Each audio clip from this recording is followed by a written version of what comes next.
Përshëndetje, zonja dhe zotëri, takohemi prapë në televizion 21 dhe sonte jemi bashkë me ambasadoren, fuqi pilot të Shtetet Bashkuara të Amerikës, zonjën Aggeler. Madam Ambassador, bienvenue, welcome. Bit of diplomatic French. You're more than welcome. It's been a while since we haven't seen you. And before everything we go into our conversation, I would very much like to wish all of your friends and co-friends Americans a happy Thanksgiving. And it matters a lot to us, that we do such a thing to American partners and friends. I mean, God bless the USA. I hope that you do hear it often, these blessings, because it's been a while that I haven't. Well, I haven't heard it from you because I haven't seen you for a while, Fatmir, but let me tell you, I am happy Thanksgiving to you and all of your viewers, and I'm very grateful to be here with you today. And one of the wonderful things about Thanksgiving, what makes it my favorite American holiday, is that it really gives us a chance to sit and consider the things we are grateful for. And so, for the record, I am very thankful to be here with you today. I'm enormously thankful for my team at the embassy, for the country that I represent, and it is such an honor to be the American president here in North Macedonia. I'll go back again to the question. Do you hear it more? Do you hear it often from your contacts, your partners in the country? Someone saying, "God bless America." Perhaps not in exactly those words, but I do hear it a lot.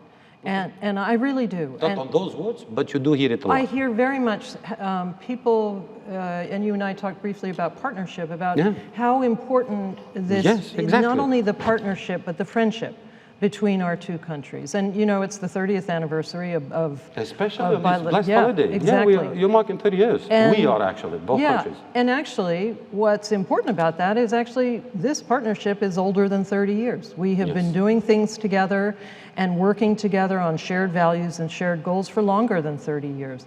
And so the important thing is it's not only it's been recognized by a lot of the people of this country and talking to us about that friendship and partnership, but it's also deeply important to us as the United States and the embassy. How to best understand what does really this partnership mean between the North Macedonia and the United States of America?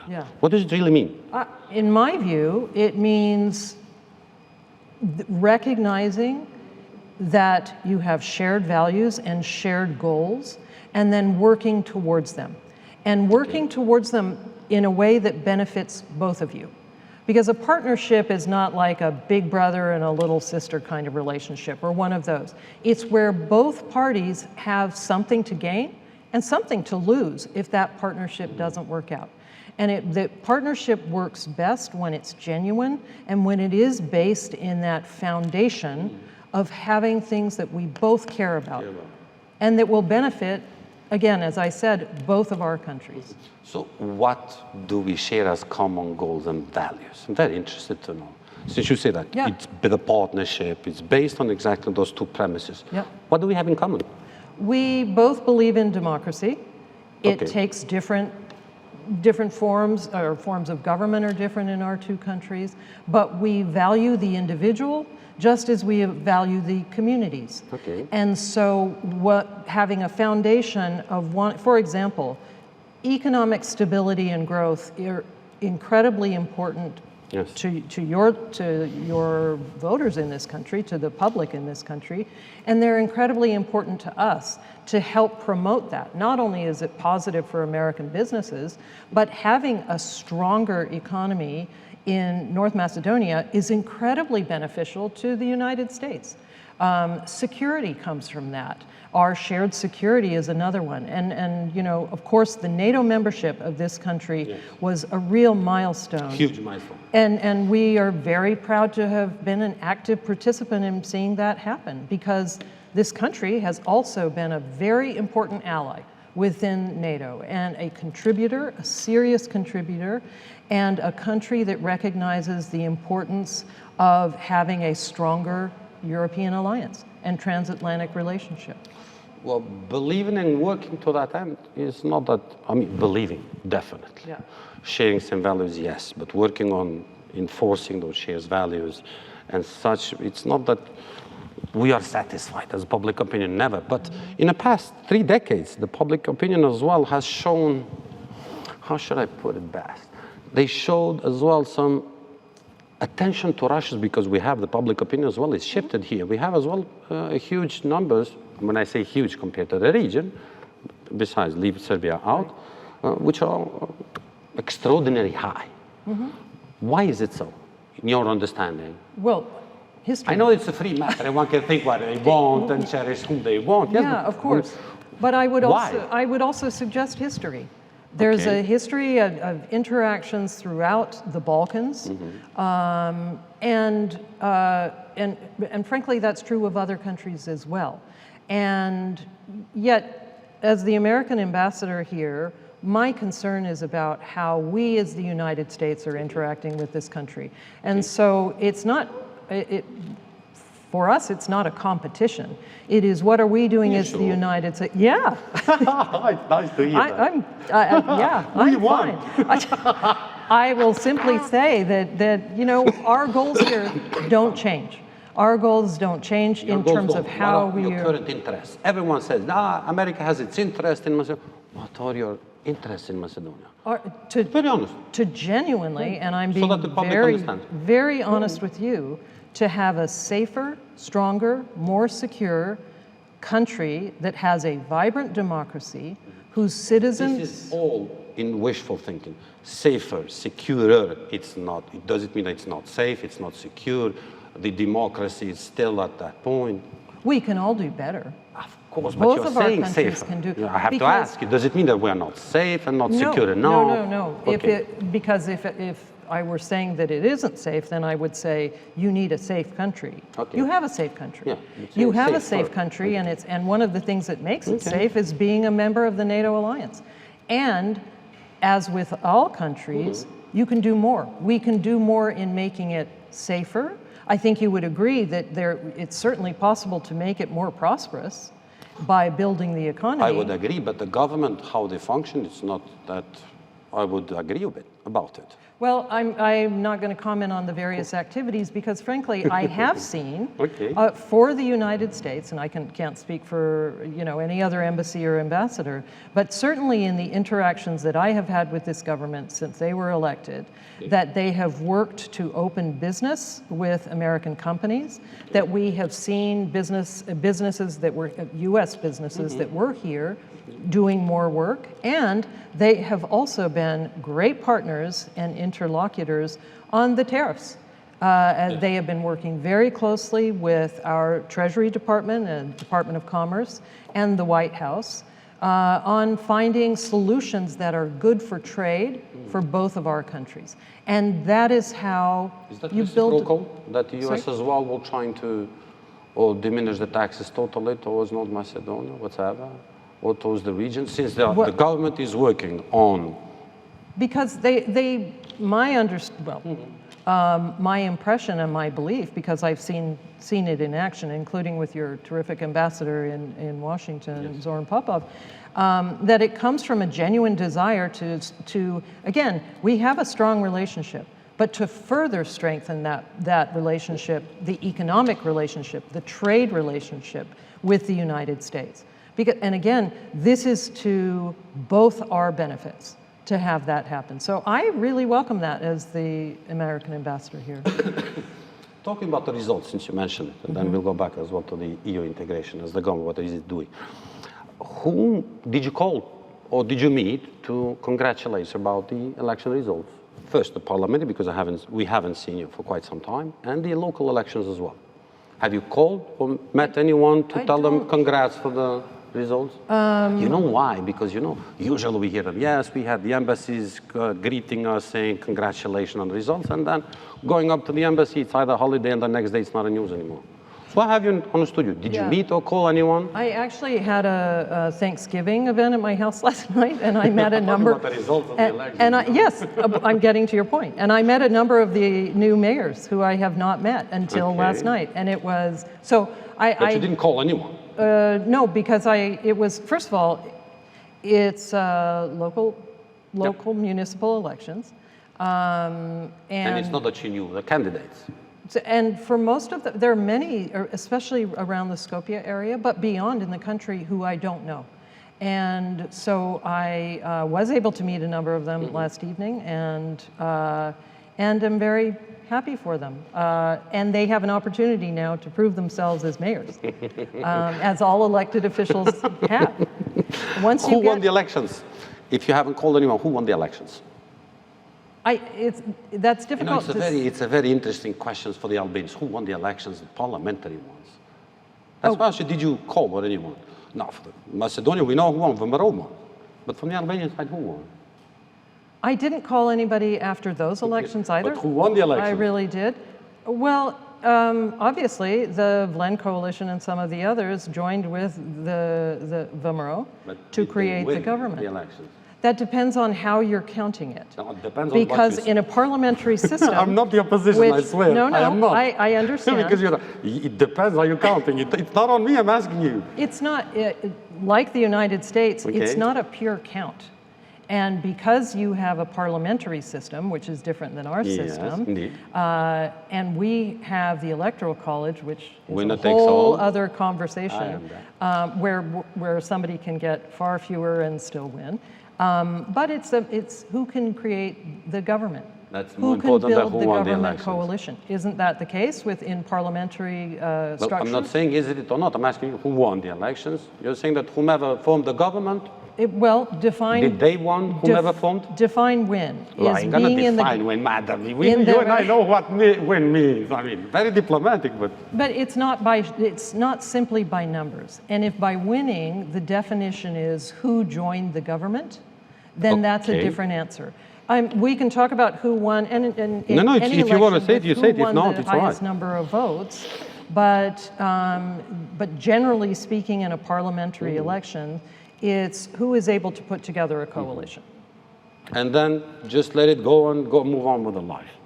Or move on with the politics until they sort it out how to get back. The important thing for any democracy is that the people, the voters, decide.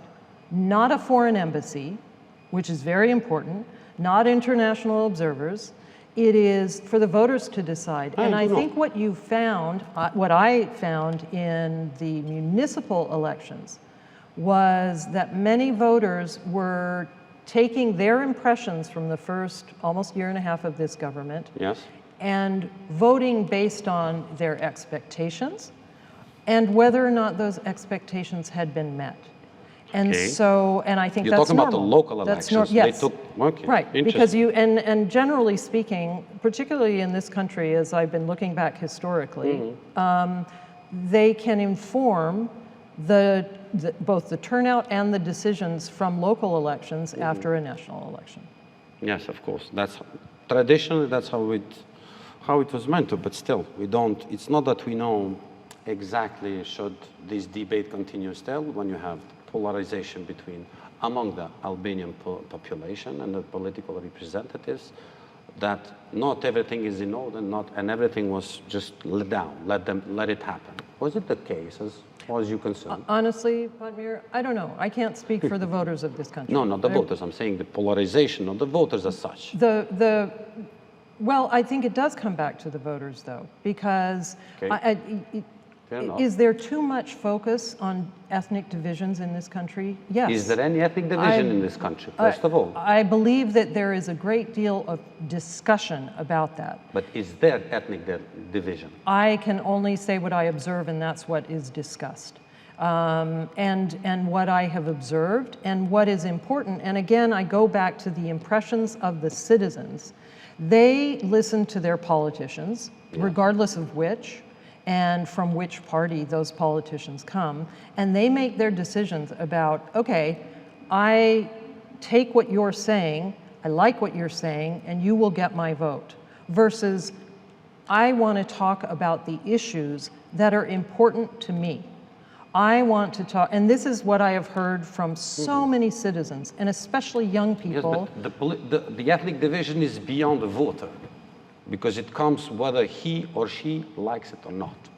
It's the politics that does it. But when they don't let's like agree it, about that first. when they don't like it, no, I don't agree. What do you because mean the that you premise is that they are without power in this equation. And Yes, that's but- what I don't agree with, because I think that the voter says, if they perceive ethnic division, Okay. then saying if. yes. Okay. Because not everyone does. And in fact, many people that I have talked to Yeah, say, I agree. sure, there's differences, but I'd rather talk about what you're doing about my health care. Okay, I'd rather I you agree. talk about whether or not I have to bribe a teacher for my kid to get a good totally. grade. And so it gives the voter the opportunity to say, I'm sick of listening to this guy, and I'm going to pick the other guy, and the voter gets to decide and make a choice. And that's the power of democracy, is them saying, I'm tired of listening to certain subjects. And it can be any numbers. And it's not just ethnicity. Are people fed up of listening to constitutional changes and that we don't hear it anymore?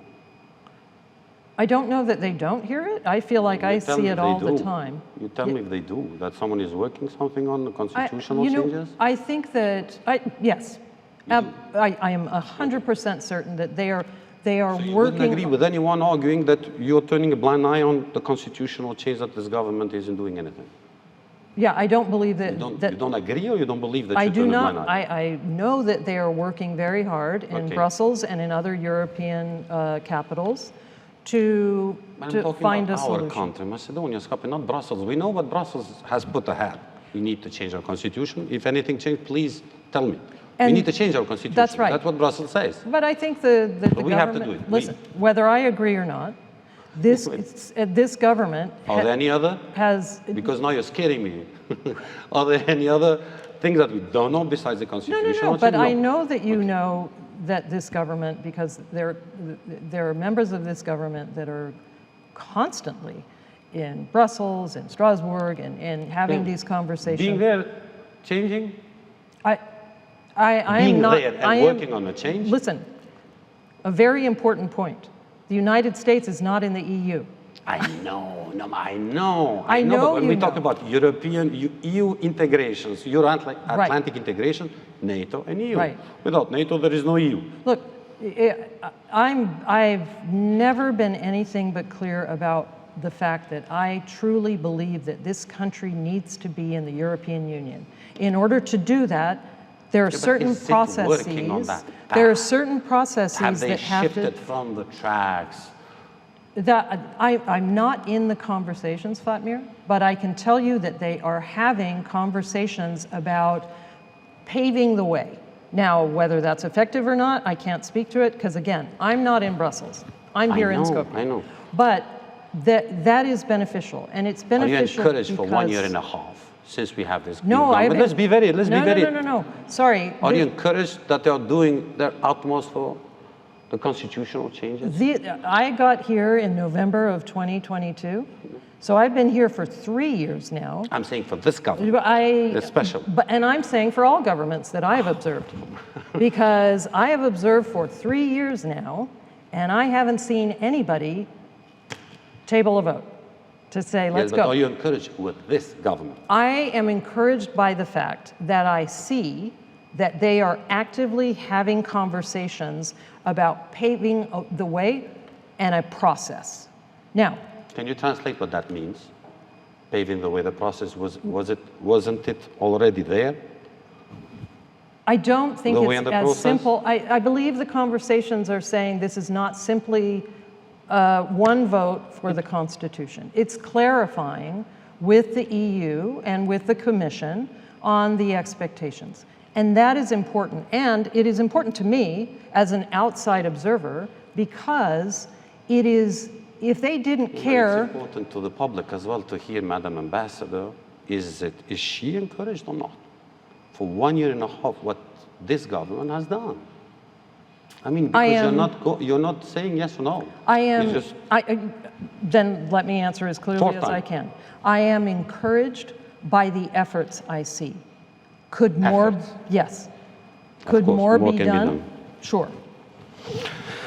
Madam Ambassador, one of the main issues in here as well remains the judiciary as such. You've seen how much we struggle and how much attention the Prime Minister Mitskovsky gives to it every single day on talking about judges and prosecutors, changing, not changing them. And we have a big case, which is the tragedy in Kochani, where we are all caught surprised. So what do you make of the judiciary? You know, you recall the last conversation, you invested hundreds of millions of euros in the judiciary. $500 million.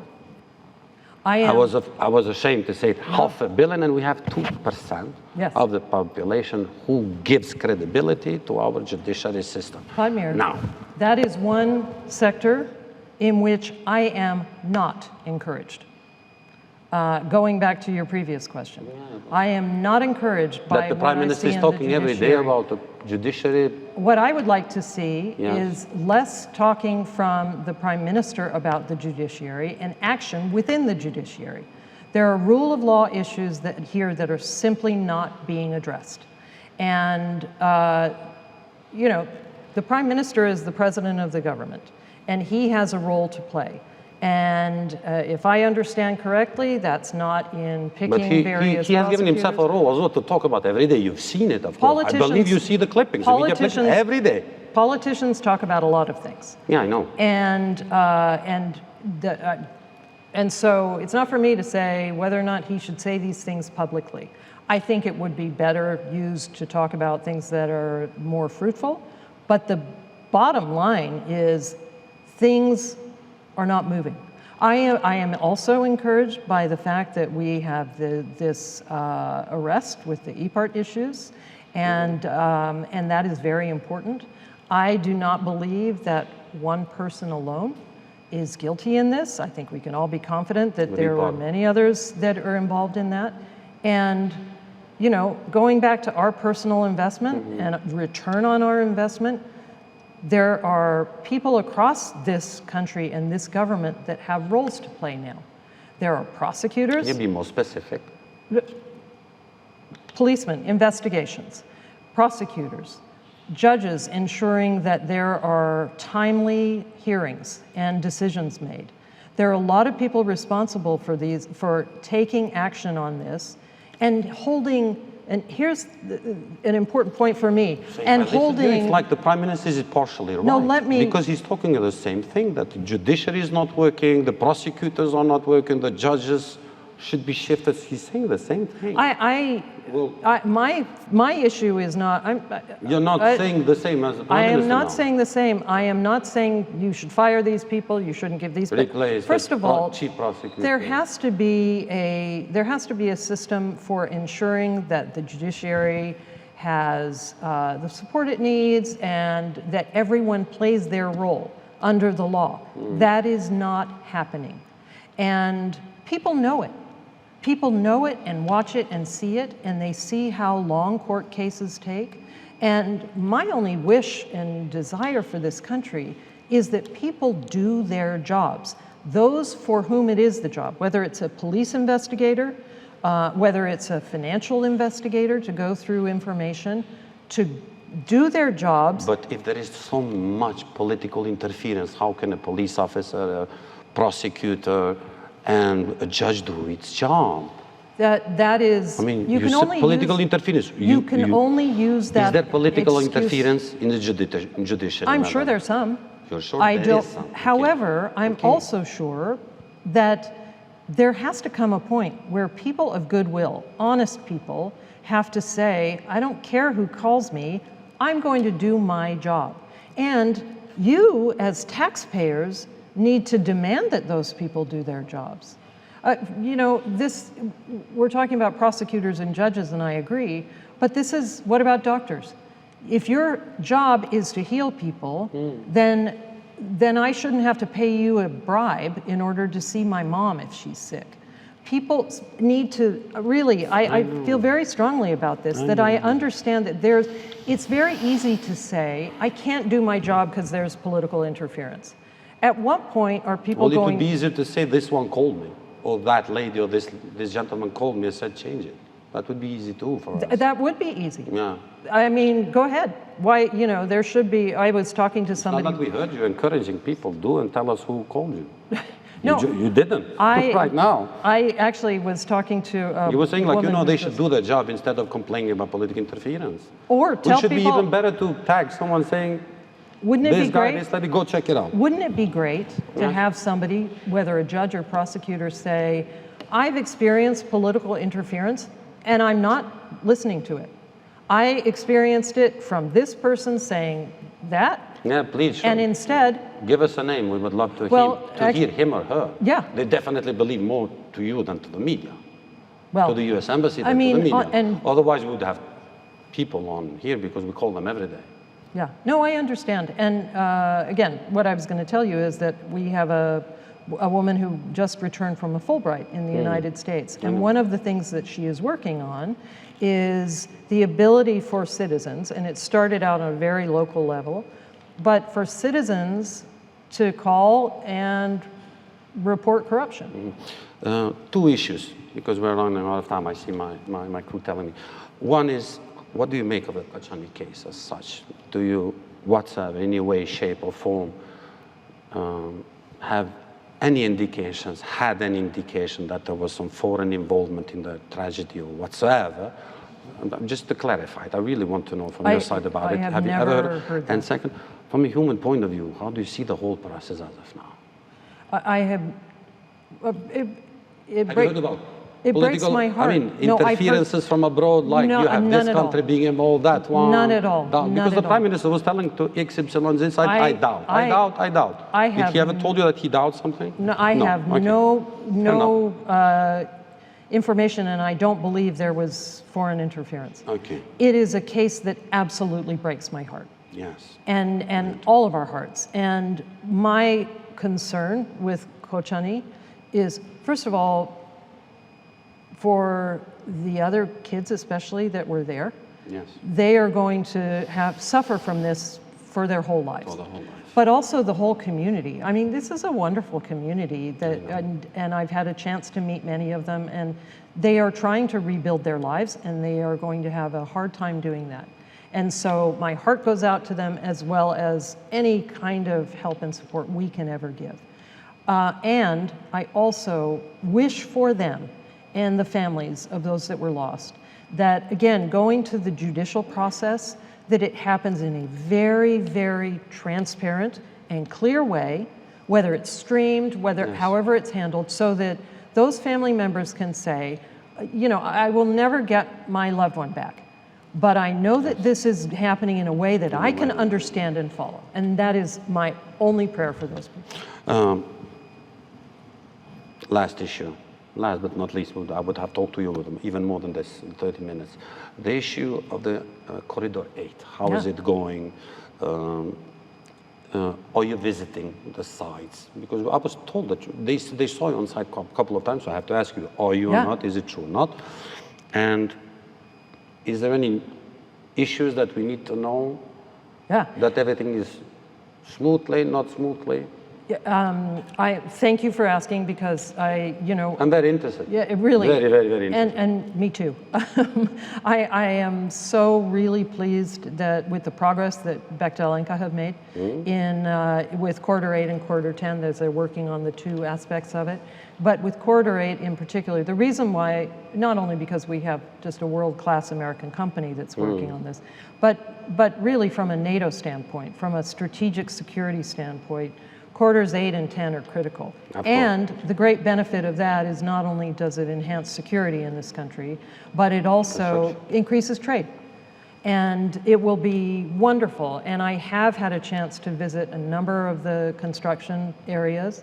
And I also think that the signing between the two deputy prime ministers for transportation across the border in Bulgaria was enormously important. And I think probably it had some political difficulties for both of them. Yes. I applaud their courage, frankly. In making it happen. And I look forward to that being completed. And I will I'm sure it'll be another couple of years, and I probably won't be ambassador here anymore, but I'm going to come back and take the train through the tunnel or the road, because this is... I would love to film that when you come back. I will let you know. But this is enormously important for this country. It is such a big deal, and so will Corridor 10. It will be game changer in terms of the economy and security, and I am very excited by the progress that's been made. How about the railway connection with Albania?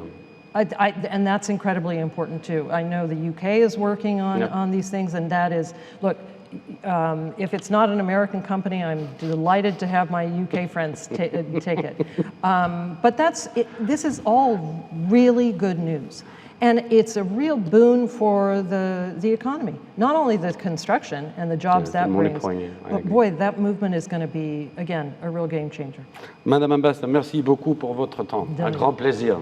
Thank you so much, Bobby. Zonja Zotrin ishme ambasadorin Aggeler, djes kaq kohë pati zonja ambasadore dhe aq edhe kushtuam. Faleminderit shumë për vëmendjen dhe shimin. Takomi prap. Merci beaucoup, Madame Ambassadeur. Very great honor. Monsieur l'ambassadeur Christophe.